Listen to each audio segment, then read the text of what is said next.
अब मैं आपको बताऊंगा कि इसकी इंसर्शन आपने कैसे करनी है। एज ए एनेस्थीसिया टेक्नीशियन आप तो उसको असिस्ट करवा रहे हैं, अरेंज कर रहे हैं, लेकिन सम टाइम अगर आपने इंट्यूबेशन का आपको पता होना चाहिए कि इसको हमने इंसर्ट कैसे करना है। तो ब्लाइंडली इंसर्टेड ये किया जाता है कि आपको इसके लिए आपको ग्लोटस या एपिग्लोटस या वोकल कॉर्ड्स देखने की ज़रूरत नहीं होती। आपने जो है ना वो सिंपली पेशेंट की एक हेड की पोजीशन बनाई, जैसे आपको पिक्चर में नज़र, मैं आपको एक पिक्चर अपलोड कर रहा हूँ जिसके अंदर इसकी प्रॉपर पोजीशन आपको नज़र आएगी। उसके हेड की एक पोजीशन बनाएं। पोजीशन बनाने के बाद जो है वो आप उसके माउथ को अपने लेफ़्ट साइड से ओपन करें, और जैसे मेरे हाथ से आपको मैं पिक्चर भी दिखा रहा हूँ, लेकिन एक मेरे पास अब मैनिक्विन नहीं है। अगर मैनिक्विन होता तो आपको एक प्रॉपर मैं गाइडलाइन या प्रॉपर एक डेमो दे सकता था। तो जैसे अगर आप एक्सपोज करें पिक्चर के साथ के पेशेंट के हेड साइड पर मैं खड़ा हूँ, तो आप लेफ़्ट साइड से उसका माउथ ओपन करें और इस पोजीशन से जी। तो मैं आपको इसकी पोजीशन बता रहा था कि जैसे आप एक पिक्चर के अंदर देख रहे हैं कि पेशेंट की हेड साइड पर आप खड़े हैं, आपने इसको इंसर्ट कैसे करना है कि पेशेंट के माउथ को अपने लेफ़्ट साइड से ओपन किया, उसके एलएमए को उल्टा किया, ये साइड जो है पेशेंट की हेड साइड की तरफ है, नोज़ की तरफ, आपने उसके अंदर इसको इंसर्ट करना है। तो जैसे ही आप इसको थोड़ा सा इंसर्ट करेंगे उसके माउथ के अंदर, आपने इसको ऐसे ट्विस्ट करना है। ट्विस्ट करने के बाद अब ये जिसका माउथ का इसकी ओपनिंग का जो डायरेक्शन है वो नीचे ट्रेकिया की तरफ जाएगी। आप इसको जैसे पुल आउट करेंगे तो ऑटोमेटिकली ये ऐसे इंसर्ट होकर ट्रेकिया की तरफ चला जाएगा। मैं साथ साथ राइटिंग पिक्चर्स और डायग्राम पिक्चर्स भी अपलोड कर रहा हूँ ताकि आपको प्रॉपरली उसकी पोजीशन की भी समझ आ जाए। तो इंग्लिश में एलैबोरेट करूँगा कि दैट मेथड ऑफ इंसर्शन और use is the blindly insertion to form a low pressure seal over the laryngeal inlet. Number 1, its position is sniffing position. जो एलएमए डालने के लिए पिक्चर के अंदर आपको पोजीशन नज़र आएगी वो इस पोजीशन को स्निफिंग पोजीशन कहते हैं। और जब भी आपने एज ए एनेस्थीसिया टेक्नीशियन आपको बता रहा हूँ कि जब भी आपने एलएमए को प्रिपेयर करना है, इस एलएमए को प्रिपेयर करने के लिए फ़र्स्ट आप इसको डिफ्लेट कर, मैं इसको दोबारा एक पैकिंग में डाल रहा हूँ ताकि आपको मैं बता सकूँ कि आपने इसको प्रिपेयर कैसे करना है। आपने इसकी प्रेपरेशन है कि आपके पास इसकी ओपनिंग है, आपने इसको स्टर्ल तरीके से, जैसे जब आपके पास पैकिंग में आएगा तो एक स्टर्ल तरीके में आएगा, स्टर्ल पैकिंग में आएगा। इस स्टर्ल पैकिंग को आप स्लाइडली ओपन करें। ओपन करने के बाद जस्ट इसका कफ बाहर निकालें। कफ बाहर निकालने के बाद आप पहले इसको फुली इन्फ्लेट करें। यहाँ पर फुली इन्फ्लेट किया। इन्फ्लेट करने के बाद इसके लीक को चेक करें कि क्या ये आपका कफ कहीं से लीक तो नहीं, या प्रेशर को या लूज़ तो नहीं कर रहा। अगर नहीं कर रहा तो आप इसको अब अपने डॉक्टर को पास आउट करने से पहले इसकी एयर को प्रॉपरली ना निकालें, या प्रॉपरली निकालने के बाद लाइट सा इसको, जिसको हम पार्शली इन्फ्लेटेड कहेंगे, पार्शली इन्फ्लेट करें। और अब डॉक्टर को देने से पहले जो हम नॉर्मली ज़ाइलोकेन जेल जो लुब्रिकेशन के लिए यूज़ करते हैं, उस जेल को एलएमए की इस ट्यूब शाफ्ट का जो ये हिस्सा है यहाँ पर, और ये जो आपकी एलिप्टिकल ट्यूब है उसका ये जो आगे फ्रंट हिस्सा है, इस हिस्से के ऊपर आपने अपनी ज़ाइलोकेन जेल को अप्लाई करना है। अप्लाई करने के बाद आप डॉक्टर्स को इसको इस तरह हैंड ओवर करें। डॉक्टर आपको यहाँ से इसको होल्ड करेगा। ये जो हिस्सा है ये पेशेंट के अंदर इंसर्ट होना है। इसकी स्टरलाइजेशन को आपने सिक्योर रखना है, इसलिए इसको तब ही बाहर निकालें जब आपने यूज़ करवाना है, और कोशिश करें इसको टच ना करें। जेल भी जो आपने हाथों से नहीं लगानी, आपने कोशिश करनी है कि जेल को यहाँ से ट्यूब को पकड़ें और इसके ऊपर से ही ऐसे इसको प्लेस कर दें और डॉक्टर को पकड़ा दें। लेकिन देने से पहले ये देखिए मैंने इसको पार्शली इन्फ्लेट किया है, ना ये फुली डिफ्लेटेड है, ये ना ही फुली इन्फ्लेटेड है। ये पार्शली इसको डिफ्लेट करना है, इन्फ्लेट करके आपने इनको देना है। जब इंसर्ट हो जाएगा, इंसर्ट करने के बाद फिर आपने इसको, ये आपका काम है कि इंसर्ट होने के बाद जो आप असिस्ट करवा रहा है, असिस्टेंट जो है डॉक्टर का, वो इसको प्रॉपरली इन्फ्लेट करे, जो एयर इसके ऊपर मेंशन है उसके हिसाब से, साइज़ के अकॉर्डिंगली उसके ऊपर मेंशन की गई होती है। तो steps for inserting that, number 1 is sniffing position, number 2 partially inflated cuff, number 3 lubricate the mask surface, aperture, number 3 अब आपकी उसकी जो पोजीशनिंग क्या होनी चाहिए, aperture facing towards the laryngeal inlet and posterior with a 180 degree twist behind the tongue. यानी आपका जो पहला, जैसे मैंने बताया कि ये इसको आपने उल्टा करना है, तो ये इसका फेस होगा नोज़ की तरफ, दैट होगा aperture facing towards the laryngeal inlet. ये इनलेट है, माउथ के अंदर जाना है, इसको आपने इनलेट करना है अंदर की तरफ। और दूसरा जो आपका इनलेट है, ये जब आपने इसको ऐसे पकड़ा होगा तो ऑटोमेटिकली ये इस तरह से इंक्लाइंड होगा, तो इसका एंगल, ये माउथ है, ये आपका ऊपर इनलेट के ज़रिए आप ये नोज़ है, ये माउथ है, और यहाँ पर आपने एल में रखा है, तो इसका एंगल ऑटोमेटिकली टेढ़ा जब होगा, इंक्लाइंड जब होगा, तो ये 180 डिग्री पर आउटर साइड एयर की तरफ, बाहर की तरफ होगा आउटर साइड, और ये माउथ के अंदर इंसर्ट होगा। जैसे ही आपने इसको माउथ के अंदर ऐसे इंसर्ट किया, ये माउथ के अंदर इंसर्ट हुआ इस तरह से, ये नोज़ है, ये माउथ है। आपने ऐसे इसको जब इंसर्ट करना है, जैसे मैं ऐसे हाथ में लगा कि मैं यहाँ खड़ा हूँ, ये मेरे सामने पेशेंट है, ये हेड है, ये नोज़ है, ये माउथ है। अब ये माउथ के अंदर मैंने इसको ऐसे इंसर्ट किया, ये इंसर्ट हो चुका। अब सेकंड स्टेप जो मैंने आपको बताया कि अपर्चर होगा फेसिंग दी रिंजर इनलेट, ये रिंजर इनलेट है, and the other part is towards the 180 degree. ये देखें, ये मैं आपको घुमा रहा हूँ तो ये ऑटोमेटिकली ऐसे इंक्लाइंड है, ये मेरा माउथ है तो ये इंक्लाइंड है, ये 180 डिग्री पे आया हुआ है। इंसर्ट करने के बाद जब आपको ये एलिप्टिकल एंड चला जाए तो आप इसको ट्विस्ट करें टंग के ऊपर, ट्विस्ट हो गया। ट्विस्ट होने के बाद इसको पुश आउट करें तो ये अंदर जाएगा, और इस तरह से जब साथ अंदर जाएगा तो आपकी जो ट्रेकिया के ऊपर सुप्राग्लोटिस है, ये ट्रेकिया का जो ऊपर सबसे एंड है, यहाँ पर ही जाकर ऐसे फिक्स हो जाएगा, तो ये टाइट सील बना देगा, साइडों से कहीं भी जो है ना वो एयर लीक नहीं होगी। तो ये आपका एक मुख्तसर सा मैंने कोई के बगैर आपको एक तरीका बताया, लेकिन साथ में इमेजेस ज़रूर इंशाल्लाह अपलोड करूँगा, ताकि इमेज देख के आपको इस चीज़ की प्रॉपर गाइडलाइन मिल जाएगी। प्रेपरेशन एज एनेस्थीसिया असिस्टेंट कैसे करनी है वो भी मैंने आपको बता दी। आपने इसको एयर चेक करनी है, कफ डिफ्लेट करके इन्फ्लेट करके चेक करना है, पार्शली डिफ्लेट करना है, लुब्रिकेट करना है और यहाँ से उनको पकड़ाना है ताकि वो यहाँ से होल्ड करें। जब वो और प्रॉपर जब डॉक्टर को देते हैं तो उसको इंसर्शन की पोजीशन बना के दें ताकि वो जस्ट होल्ड करे और टच ना और जो है ना विद वेस्टिंग नो टाइम वो पेशेंट को इंट्यूबेट कर सके। और इसके अलावा ये सब इंसर्शन करने के बाद लास्ट जो एज ए असिस्टेंट आपका पॉइंट है, आपने इस कफ को प्रॉपर्ली डिफ्लेट करना है और इन्फ्लेट करना है। इन्फ्लेट करने के बाद आप डॉक्टर इसकी वेंटिलेशन को टेस्ट करें कि प्रॉपर्ली आपके लंग्स वेंटिकल हो रहा है, उसका टेट करें। उसका टेशन के बाद क्या नाम है, अगर आपने एमरजेंसी के लिए, जैसे मैंने शुरू में बताया था कि एमरजेंसी के लिए आपने इसको स्टीरॉयड को या भोजी को फैसिलिटेट करने के लिए अगर आपने इसको यूज़ किया है तो स्टीरॉयड यूज़ करें, स्टीरॉयड को गुजारें, थ्रू पुल आउट करें, उसके ऊपर से ट्यूब जो है वो स्लाइड करके डाल दें। जो अगर आपने सिंपल वेंटिलेशन करनी तो इस पर भी आप वेंटिलेशन करें। फिर इसके अलावा इस पोजीशन को कंफर्म करें।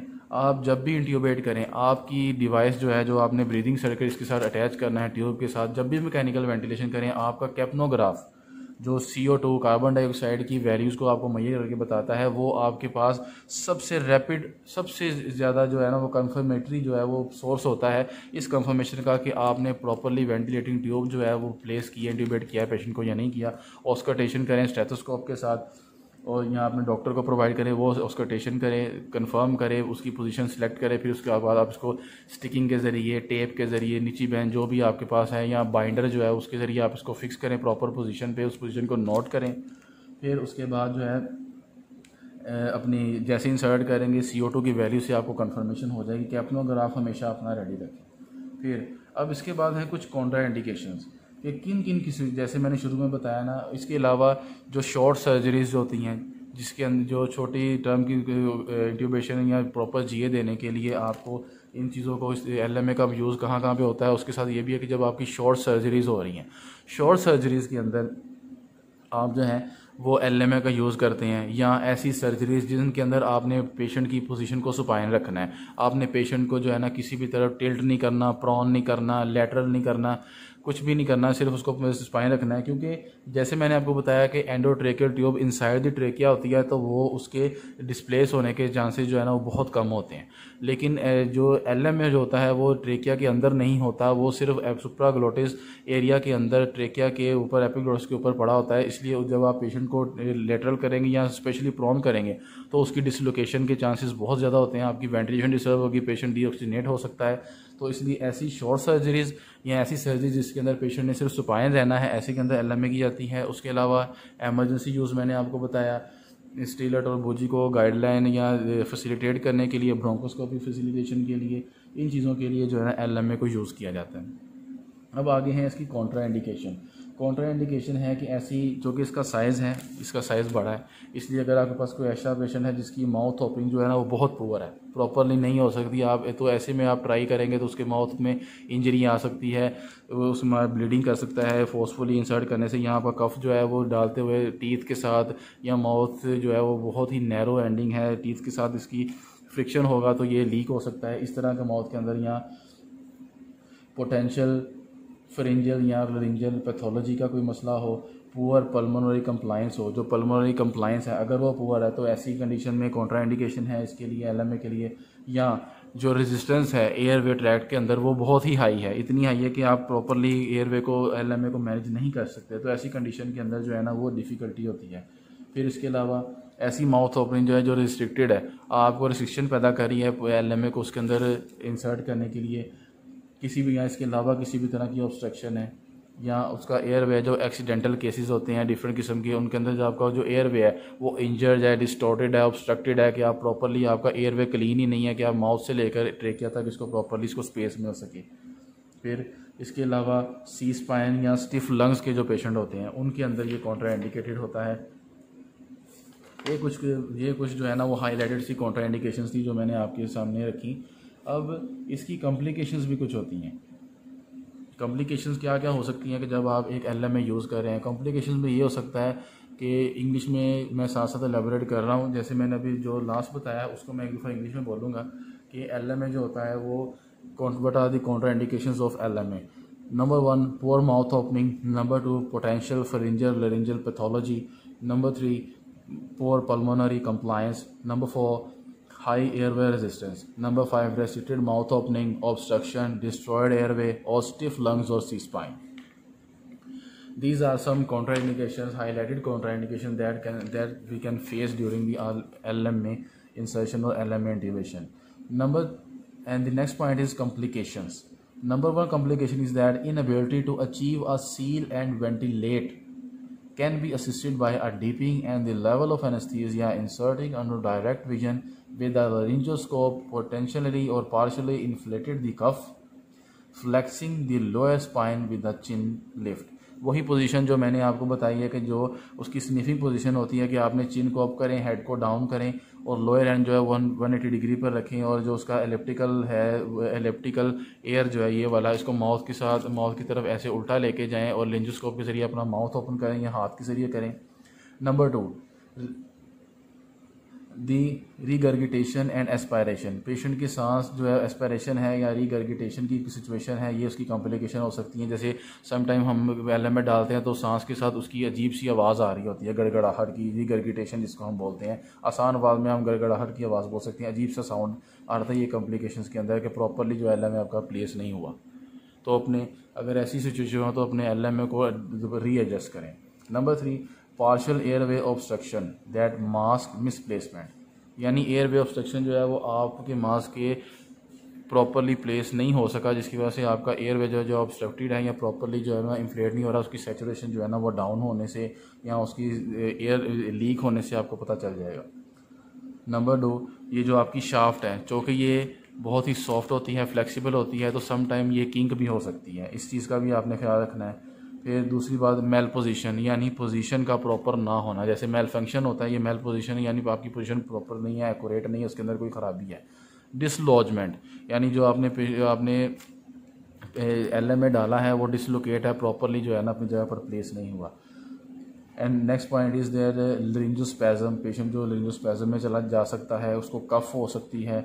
और trauma to the upper airway के अंदर जो अपर एयरवे साइड होती है उसके अंदर ट्रॉमा भी कर सकता है, या फोर्सफुली आपने यूज़ किया या ज़्यादा लॉन्ग टर्म सर्जरी हुई, उसके अलावा प्रॉपरली प्लेस नहीं हुआ, बाकी जितने भी जो भी कोई रीज़न हो, उसके बाद निकालने के बाद जो है वो एक्सट्रीबेट करने के बाद उसको लिंजोस्पैज्म में भी पेशेंट जा सकता है, ड्यूरिंग भी जा सकता है, उसके बाद कफ उसको स्टार्ट हो सकती है। अगर इंजरी अगर हो गई है फोर्सफुली इंसर्ट करने से या प्रॉपरली अपनी जगह से डिसलोकेट से, उसको ब्लीडिंग भी हो सकती है टीथ के अंदर या अपने गम्स के अंदर, या अपनी जो अंदर की स्किन है एपिग्लोटस और वोकल कॉर्ड्स के इनसाइड अपने सुप्राग्लोटस एरिया के अंदर।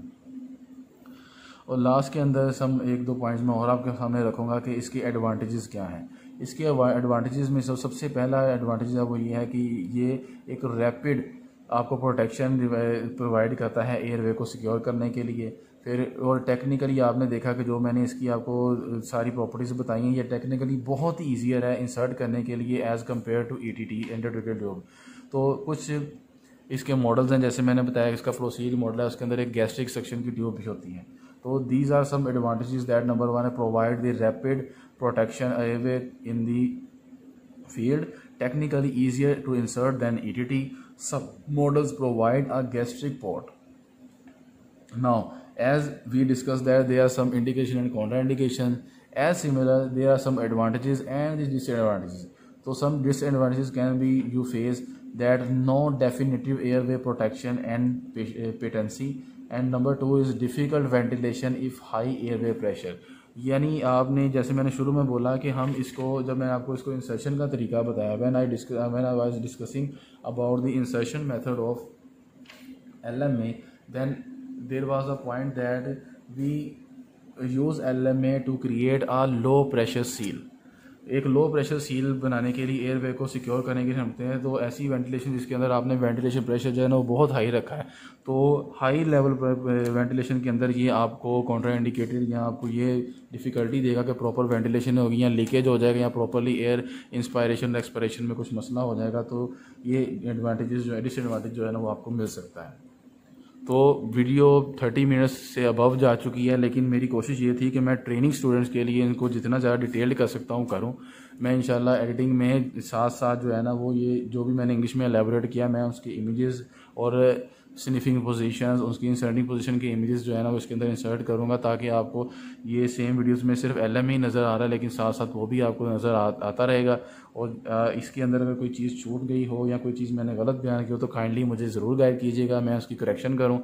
और मैं ये मेरी आज की वीडियो कंप्लीट हुई। LMA को कंप्लीट हमने एक ओवरव्यू डिटेल्ड ओवरव्यू दिया है कि एक ट्रेनिंग स्टूडेंट्स के लिए अगर ये वो ओवरव्यू इतना भी याद रख सकता है तो उसकी प्रैक्टिस में और स्पेशली वाइवास के अंदर यहाँ एग्ज़ाम्स के अंदर वो एक प्रॉपरली इसको लिख सकता है। इंग्लिश मैंने सिर्फ इसलिए थी कि जो नॉन लैंग्वेज जो नाम ऐसे टेक्नीशियन स्टूडेंट्स हैं कोई उर्दू या हिंदी या पंजाबी में वो नहीं समझ सकते, वो इंग्लिश में उसको रखें। और मैंने राइटिंग इमेजेस साथ इसलिए डालें ताकि वो प्रॉपरली अगर वहाँ से नोट्स के तौर पर उसको याद करना चाहें वो कर सकते हैं और प्रॉपरली पेपर में उसी तरह वो इसको लिख सकते हैं, बोल सकते हैं।